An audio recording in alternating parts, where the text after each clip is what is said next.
A man came to meet Ramana Maharshi and asked, Bhagwan, is it okay if I get married? Or should I remain a Brahmachari? Which path leads to truth? Ramana looked at him, silent. The silence was not an answer, it was the answer. Then he spoke softly. The question is not whether you marry or remain celibate. The question is, who is asking? The man was startled. He expected some spiritual advice, some discipline, some rule, yes or no. But Ramana was exploding the very foundation of the question. You want permission? Ramana said, because you believe truth is a choice. Left or right, married or unmarried, Brahmachari or householder, ascetic or lover. But truth does not come by choosing between two illusions. The man was confused. Raman went deeper, piercing his heart. Married or unmarried, both belong to the body.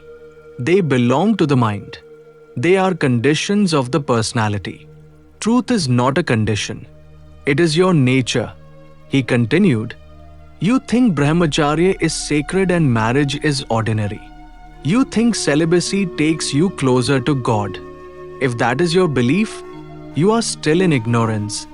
Because even your so-called sacred choice is still based on ego. I am pure. I am superior. I am renouncing. This I is the real problem. Not marriage, not sex, not celibacy. Only this I.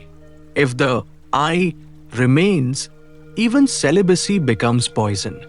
If the I dissolves, even marriage becomes meditation. The man asked, but then why do scriptures praise Brahmacharya? Ramana smiled, because scriptures speak to the immature. Brahmacharya is not about controlling sexuality. Brahmacharya is realizing you are not the body. Real Brahmacharya is when sexual desire or no desire, both do not disturb your being. When you don't cling to either, when you don't create an identity out of anything, that is real purity. Then Ramana asked him, are you afraid of marriage or are you attracted to it? The man hesitated. Both, he replied. Ramana nodded, exactly. Afraid and attracted, both are bondage. If you run from marriage because you fear desire, you are a slave. If you run toward marriage because you crave desire, you are a slave. In both cases, desire controls you. Freedom is when you neither chase desire nor run away from it. Marriage is not a barrier. Desire is. Celibacy is not a solution. Desirelessness is. You can be married and yet desireless. You can be a monk and yet full of desire.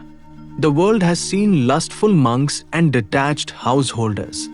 Raman went silent again. Then with a deep stillness in his voice, he said, your question, marriage or celibacy, is like asking, should a wave be calm or turbulent? Wave has no choice. The ocean decides.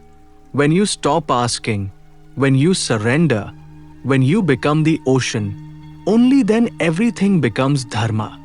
You believe choosing the right path leads to truth.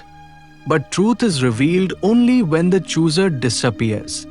Then Ramana delivered the final blow. Instead of asking whether to marry or renounce, ask, who am I? Find the one who wants to choose. Discover that, and all questions disappear. Because when the false I dissolves, whether you are married or celibate, you remain untouched, like the sky, like space, like Shiva. A flower is beautiful whether in a temple or a garden. A pure heart is pure whether in a wedding or in a monastery. He looked at the man and whispered, be married, be unmarried, who cares? Just don't be the ego, be the self. The man sat silently, no more questions.